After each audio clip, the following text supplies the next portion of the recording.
put in sync and put into sync. Classrooms in California and across the nation are becoming increasingly diverse. Teachers must find new strategies for promoting equity while providing a challenging curriculum. Cooperative learning is an increasingly popular strategy for tackling this dilemma.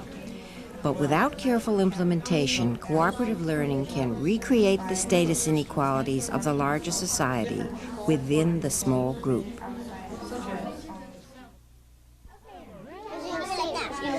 Check out the other ones, yeah. And be like, okay, Andre, can you do this one? One of the most common problems with group work teachers report is one student who dominates the group, doing all the talking, while one or more students does not participate at all.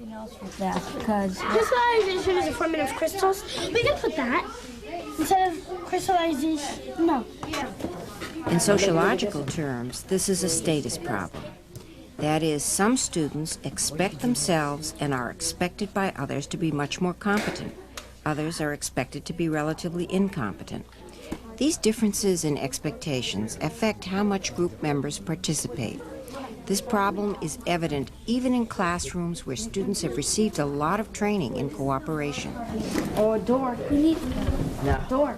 We're about to play. Let's get a top thing now. What are signs of low-status behavior? Low-status students don't have access to the task. They often can't get their hands on the materials. Body language is a good indicator of status. A student without access will frequently be physically separated from the rest of the group. Low-status students don't talk as much as other students. Often when they do talk, their ideas are ignored by the rest of the group. Newcomers are often low status. They may face language barriers that inhibit participation. As recent arrivals, they can be isolated from the existing social groups. This compounds their low status. Many times, teachers mistakenly see low-status students as passive or unmotivated. In fact, the student is simply unable to get access to the materials or the attention of the group. How do you know when you're having status problems within your student groups? Let's take a look at a group and see if we can detect the behaviors that make up a status problem.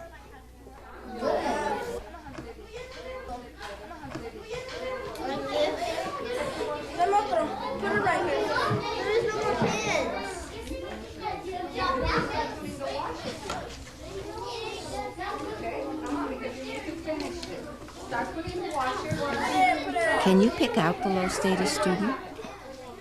Many teachers view this as a behavior problem or the result of low self-concept. But the low-status student shows motivation and intellectual curiosity. The problem is he can't effectively participate. This is, in effect, a self-fulfilling prophecy. Neither the student nor the other members of the group believe he can effectively contribute. So the student actually ends up contributing very little. These problems are not unique to younger children. We can also see them in adolescents and adults. These students are selecting roles for a skit about Martin Luther. What status problems can you observe in this group? They had a bonfire and they burned all the It says, an observer described the event as follows. In the year of our Lord and Savior 1520, on the 10th day of Christ's month, the students of Wittenberg were informed by notice in the bulletin board in front of the lecture building that an anti-Christian decretals were to be burned at 9 o'clock in the morning. So who's doing that? The students. Okay, so then actually we just have A follower. One is going to follow Martin Luther, and a priest, and the Pope. Who wants to be the most powerful. The priest has barely anything to say because the Pope has all the power. Did you see any evidence of domination or non-participation? Let's look at a second group. They're doing an exercise in setting priorities. Okay, do we want a knife or no? Leave it. Okay. Not yet. Don't do anything with it yet. Okay, how about We don't need a. we need a knife? I just said. Yeah or no? No. No? Just leave it? Yeah, leave it home. Okay. Leave it home. Paper and ink, no. Sake. Yeah, because if you get a wound or something, you just like sake. in the John Wayne movies. Okay. That. Cooking pans. You need that for cooking koku. Flint and tinder, we want that, right? Well, we gotta take out some. How many do we have so far? 1, 2, 3, 4, 5, 6, 7, 8, 9. Okay, let's pick out a fruit. No, we don't need umbrellas, definitely not. No. Don't you think Either we need fruit? fruit. I'm hungry right now. Yeah. Well, we might need a knife more. Yeah, let's say To kill knife somebody? over fruit. Not kill somebody, kill some food if we get Yeah, that's hungry. what I mean. Okay, and Kill that. So somebody, we have our okay. 10 things we want. Sandals. Money. Why do that? Why don't you just cross it out, Mike? Let's watch this group again. See if you can keep track of just how frequently the person you think is high status talks and how frequently the low status person talks. Leave it. Okay. Not yet. Don't do anything with it yet. Okay, how about We don't need a, we need a knife? I just said. Yeah or no? No. No? Just leave it? Or Yeah, leave it home. Leave it home. paper and ink, no. Sake. Yeah, because if you get a wound or something, you just like sake. in the John Wayne movies. Okay. That. Cooking pans. You need that for cooking koku. Flint and tinder, we want that, right? Well, we gotta take out some. How many do we have so far? 1, 2, 3, 4, 5, 6, 7, 8, 9. Okay, let's pick out a fruit. No, we don't need umbrellas, definitely not. No. don't you think Either we need fruit? fruit. I'm hungry right now. Yeah. Well, we might need a knife more. Yeah, let's say To kill knife somebody? over fruit. Not kill somebody, kill some food if we get Yeah, that's hungry. what I mean. Okay, and Kill that. So somebody, we have our okay. 10 things we want. Sandals. Money. Why do that? Why don't you just cross it out, Mike?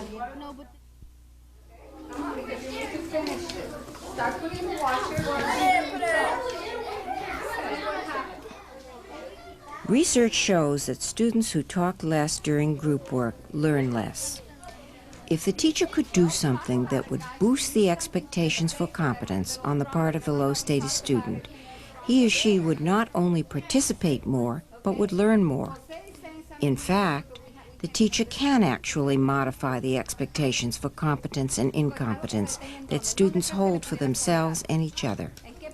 Since these differences in expectations are the real cause of the problem you have seen, once you change the expectations, you will change the behavior of the students in the group. One way to change expectations is the multiple abilities treatment.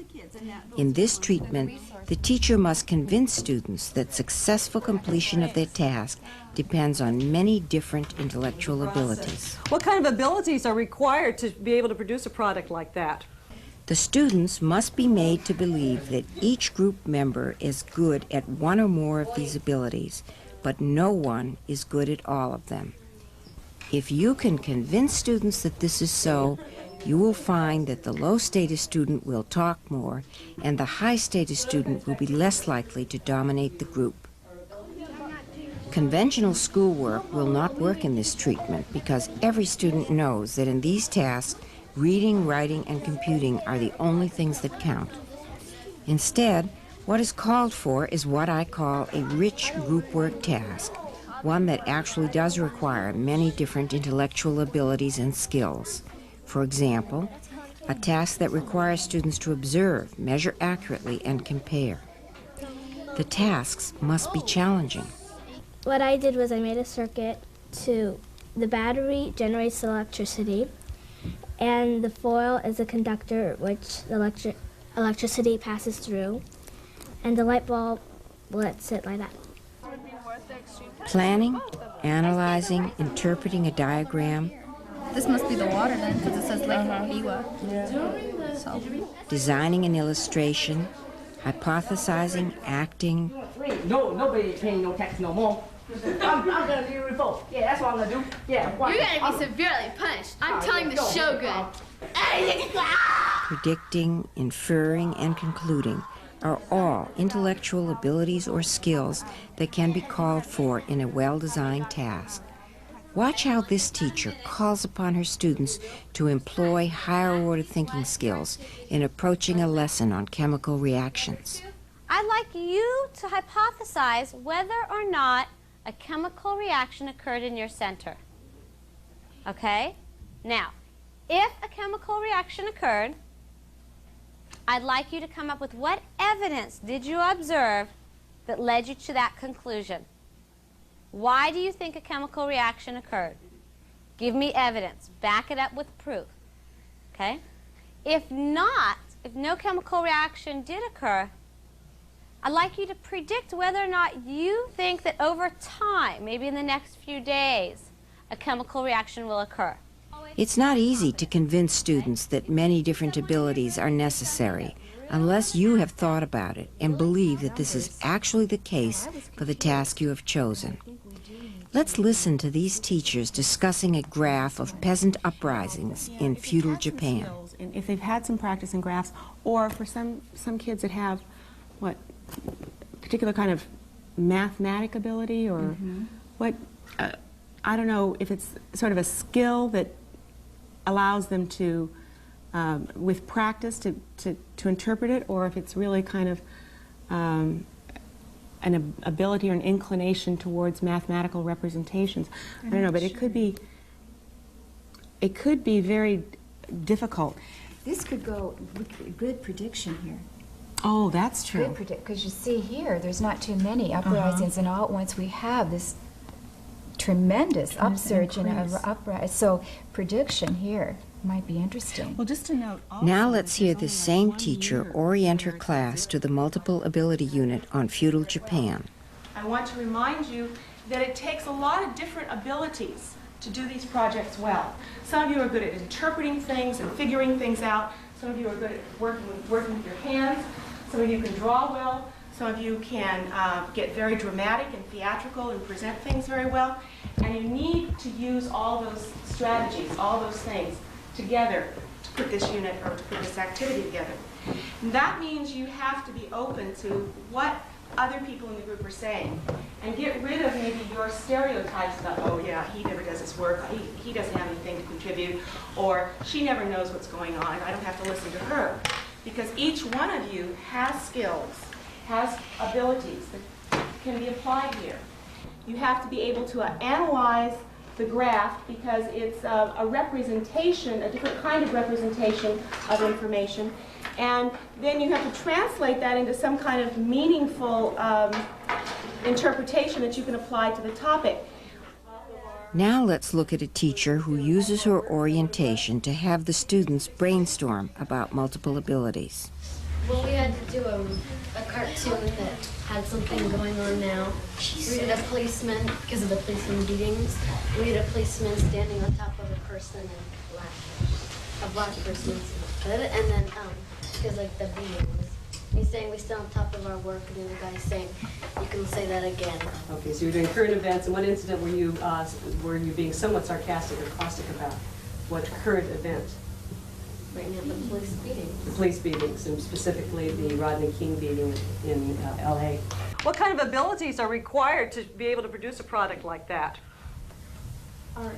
Okay, first of all, you have to have some artistic ability. Good. What other abilities? The ability to make the good decisions and visual. Okay, to prioritize. Okay, visualization goes. Okay, and thinking skills, you have to have strong thinking skills. And more than just thinking skills, you have to be very imaginative, right.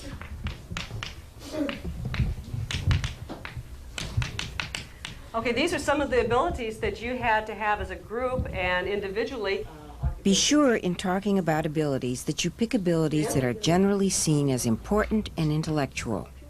Most social skills are not generally seen as intellectual abilities, although they undoubtedly are. So unless you are prepared to re-educate your class on this point, don't focus on social skills as one of the multiple abilities. As working as a group, what kinds of skills did you need to work together as a group, aside from cooperation? How did you come up with your ideas? So let's just looking at the picture that we were given. So you analyzed the picture, good. We just kind of thought about what you'd use. Okay, so then after you analyzed, then you start making some perceptions or synthesizing. There's going to be a piece of picture. If the teacher successfully demonstrates the existence of multiple abilities, and students work repeatedly with multiple ability group work tasks, then the students will be able to talk about these multiple abilities as having reality for them. Just, you know, it's coordination of the hand, it's coordination of the mind, because you have to write a lot of stuff backwards, because when you put it on the printing press, so it'll come out right. That's exactly right. So who do you think in this class would have a really hard time figuring that one out? I don't know. You're pretty good spatial relations, so I think that you probably would do very good and very well in figuring out type. You're going to have to use some creativity there. Think of a pretty... Absolutely, but can you make your printing press, your mobile printing press, even more creative? As you see people working together, you'll see all the abilities that other students have in themselves that you didn't know before. There was this one kid, but he was really shy. He's always like out of everything. He was never doing something or speaking out until we had an art project that we had to do, and he just visualized, just got a pencil and a piece of paper, and he like acted and draw a lot of things that people didn't even see in him until that one time that we saw another part of him. Like in this one, crystals and powders, we use a lot of powders, and we have to do exact measurement. It's like in a cooking. If it's in cooking, you use too much of something,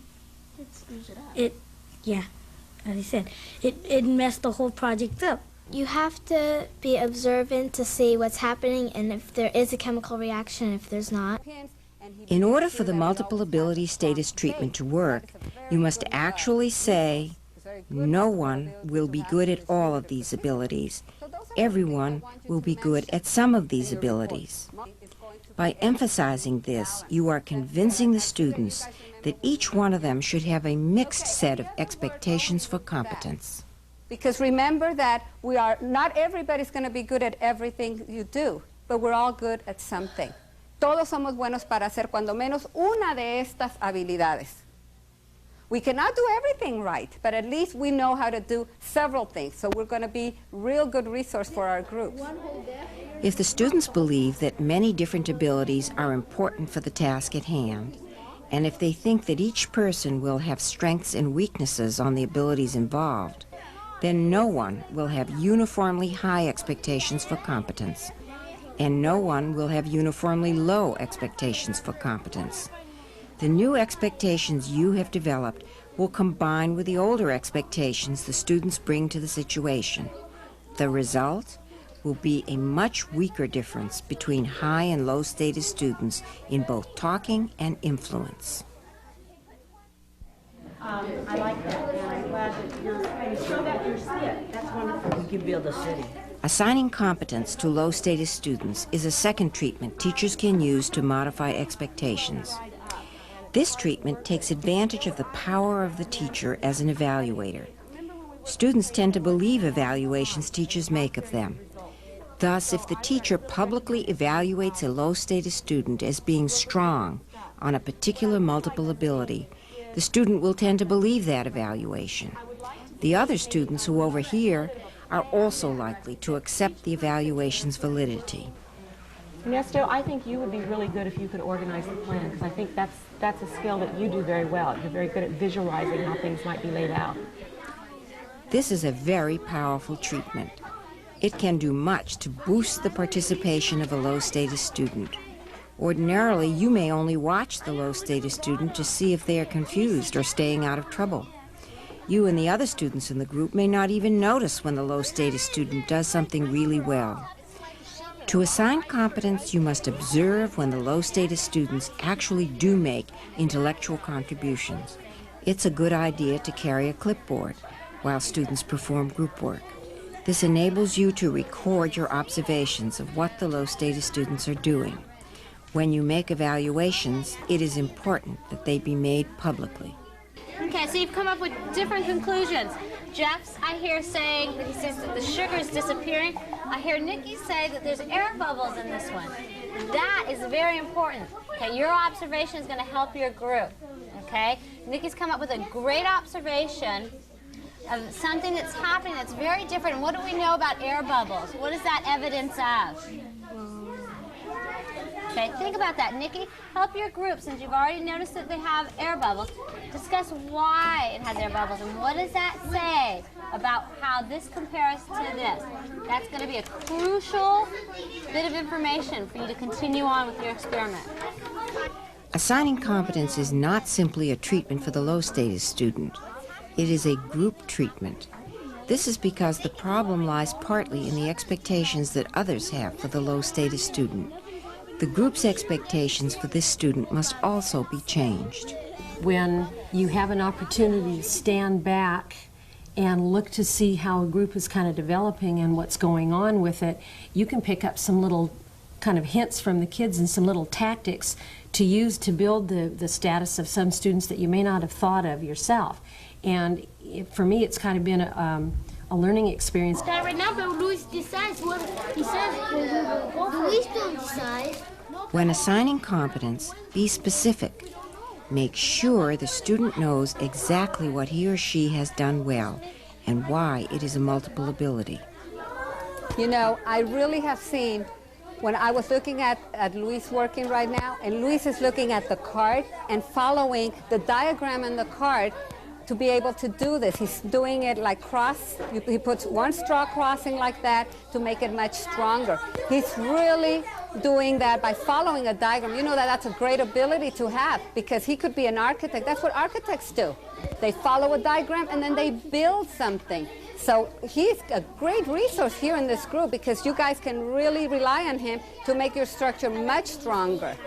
That's really good. Luis, me gusta, estoy diciendo que estás trabajando viendo el diagrama ya, ¿verdad? Estás viendo cómo hacerlo más fuerte. Ya sabes tú que eso es lo que hacen los arquitectos.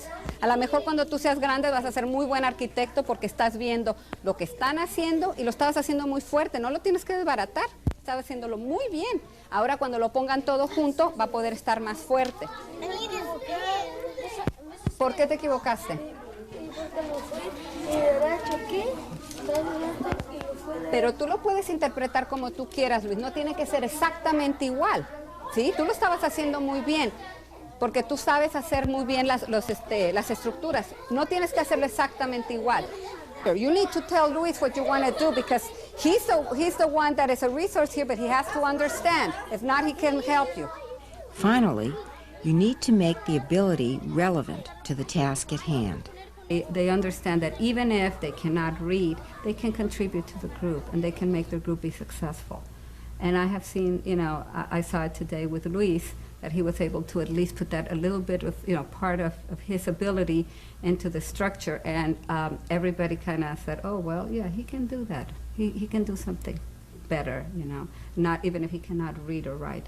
Indeed, if a student participates more in group work, his reading and writing skills will also improve. There's a lot going on in a classroom during group work. This can make it difficult to assign competence just when the behavior occurs. If you've taken good notes during group work, you can take time after class to figure out just what to say to the low-status student. The next day, before group work begins, you can review the previous session. Go over how the various groups worked and how roles were played. Use this time to assign competence to the particular low-status students you are concerned about. When they were planning, I went around and I saw that Cindy could look at things and say, all right, that has possibility. She could see the possibility, the potential in items that normally a lot of us would say, well, you know, that's just a bunch of yarn, or that's just a bunch of this, and she created the hairstyle and created the details for the costuming. So she has a good visual eye for the potential of things, what the possibilities in them. This is our farmer. A word of caution. Assignments of competence must be based in truth. The low-status student knows what he or she has or hasn't done. A false assignment of competence will do more harm than good. Turn around and show them your hunchback that you got while bending to plant the rice. I appreciated too, especially Daniel, the way you incorporated the body postures as part of the different ranks, because that certainly would be a key item. Punwadi, adding details like how the sword was made and how he got his hunchback, telling us about working in the rice. That makes it not only visual, but gives us more information about what we're seeing. So we're not going to forget that. I have seen classroom change, change their view of a student that had been seen like, well, he doesn't know anything, to suddenly going up to him for advice. I saw last year I had a student like that everybody wanted him in their group. As a teacher, you will be encouraged to find that you don't have to be a therapist to treat low-status behavior or to reach the hardest-to-reach student. It is within your power to change the social situation that is the source of the problem.